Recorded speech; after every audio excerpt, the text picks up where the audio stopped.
लातूर जिल्ह्यातल्या काही भागात जोरदार अवकाळी पाऊस झालाय। अवकाळीमुळे शेतकऱ्यांचं मात्र मोठं नुकसान झालंय। गेल्या काही दिवसांमध्ये सातत्याने या अवकाळी पावसाबद्दलची शक्यता जी आहे ती वर्तवण्यात येत होती आणि लातूर जिल्ह्यातल्या काही भागामध्ये हा जोरदार अवकाळी पाऊस झाल्याचं पाहायला मिळालं।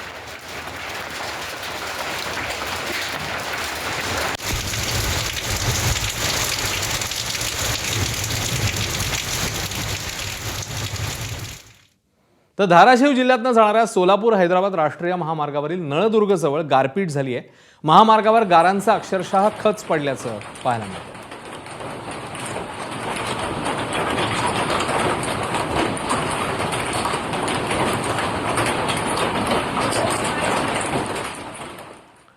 तर सांगली जिल्ह्याच्या मिरज शहरात वादळी वारे आणि गारपीट झाली। दिवसभर उष्ण वातावरण होतं।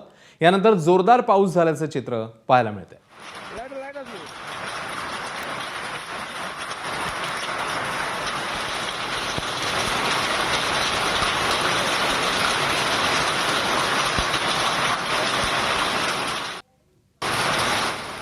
आता बातमी हिंगोलीमधून आहे। हिंगोली जिल्ह्याला अवकाळी पावसाने आणि गारपिटीने झोडपलं। हवामान खात्याने वर्तवलेल्या अंदाजानुसार आज मध्यरात्रीनंतर अचानक हिंगोली जिल्ह्यामध्ये वादळी वाऱ्यासह जोरदार अवकाळी पाऊस पाहायला मिळाला। कळमनुरी, औंढा नागनाथ, वसमतमध्ये अवकाळीने जोरदार हजेरी लावली।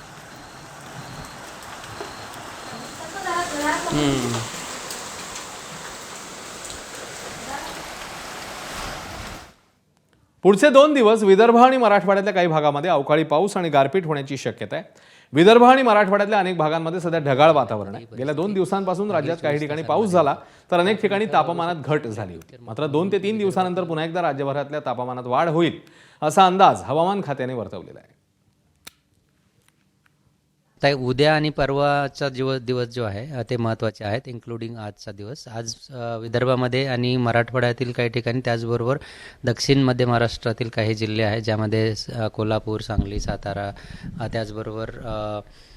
त्याचबरोबर मराठवाड्यातील काही जिल्हे ज्यामध्ये आपले परभणी आहे, त्यानंतर लातूर, धाराशिव आहे आणि विदर्भातील बरेच जिल्हे ज्यामध्ये हा आजचा इम्पॅक्ट होऊ शकतो। उद्या मध्य महाराष्ट्र आणि मराठवाड्यातील बहुतांश ठिकाणी आपल्याला वादळी पाऊस बघायला मिळेल आणि परवापासून ही परिस्थिती निवळेल असं दिसतंय। एबीपी माझा, उघडा डोळे बघा नीट।